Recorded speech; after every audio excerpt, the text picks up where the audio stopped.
Chronique techno avec Benoît Carrier-Clich. Bonjour Benoît. Salut Sylvain. Et tu nous parles de quoi cette semaine? J'ai apporté des projecteurs cinéma. J'ai apporté parce qu'on est dans les séries éliminatoires présentement, puis les gens pensent beaucoup avoir des grands écrans à la maison, puis j'ai amené des projecteurs pour démontrer aussi aux gens que c'est inabordable, c'est de plus en plus intéressant à s'installer dans les maisons. J'ai amené deux sortes de projecteurs pour démontrer que c'est pas tous les projecteurs qui font du cinéma, puis c'est pas tous les projecteurs qui vont faire de la présentation. Parce que moi, j'avais un peu peur de la qualité d'image que ça donne. C'est très impressionnant. Ça s'est amélioré énormément depuis les 10 dernières années. Okay. Il y a 10 ans, on parlait d'un projecteur à 5-6 000 qui la projection était plus ou moins intéressante. Aujourd'hui, en termes techniques, c'est des projecteurs qui vont faire jusqu'à du 3 dimensions. Okay. En 1080p, ce qu'on appelle du Full HD en les termes techniques. Fait que c'est des projecteurs comme celui-là que j'ai apporté de chez Epson. C'est un projecteur qui va se détailler 699 Ça a énormément baissé et les qualités ont vraiment augmenté. Est-ce que c'est prêt pour le 4K? Pas encore. Ah, okay. Il y en a qui sont prêts pour le 4K. C'est sûr qu'il n'y a pas beaucoup de contenu. Okay. Mais seulement ces types de projecteurs-là, c'est uniquement pour le 1080 qu'on appelle. OK. Donc, il faut faire le choix à savoir si on veut l'utiliser pour du cinéma ou si on veut l'utiliser pour faire des présentations, c'est ça? Oui, exact, parce que les gens pensent qu'un projecteur, c'est un projecteur, mais il y a beaucoup de technologies, il y a beaucoup de produits différents dans l'industrie du projecteur. Si on parle des projecteurs de présentation qu'on appelle faire du PowerPoint, faire des présentations visuelles dans des salles de conférence, c'est ces types de projecteurs-là qu'on va aller chercher.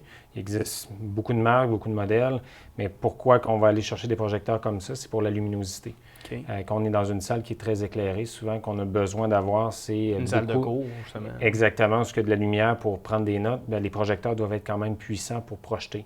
C'est pas parce que le prix est plus haut ou plus bas, c'est des différentes technologies qui vont être à l'intérieur. Plutôt quand on s'en va avec des projecteurs cinéma qu'on appelle, c'est que c'est des projecteurs qui vont être capables d'envoyer un meilleur taux de contraste, un meilleur grain à notre image. Alors, lorsqu'on va jouer à des jeux vidéo, on va écouter des émissions de sport, c'est des projecteurs qui vont être plus performants pour soi. Au niveau de la durée de vie, parce qu'il y a des lampes à l'intérieur, il y a une durée de vie pour ces lampes-là? Oui, effectivement.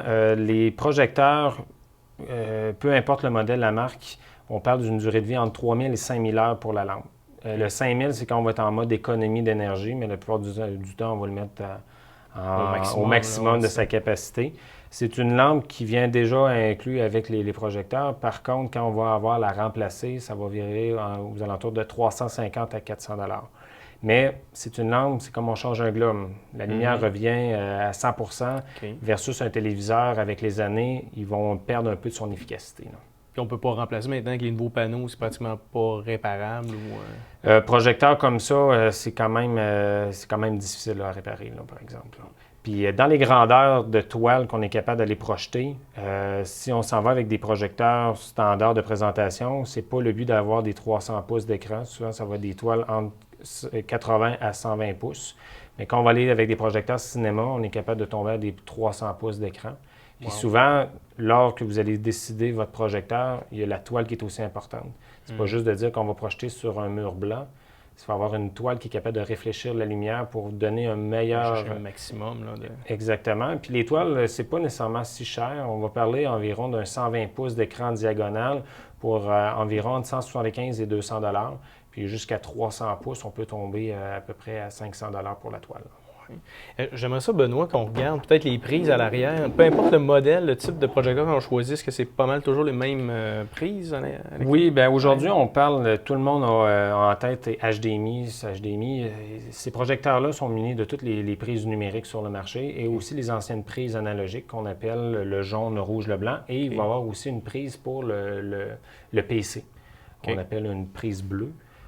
Peu importe les projecteurs, c'est toutes les mêmes prises. Qu'est-ce qui va faire la différence entre certains projecteurs, présentation et cinéma? Souvent, c'est que le nombre de prises HDMI va augmenter sur ces types de projecteurs-là.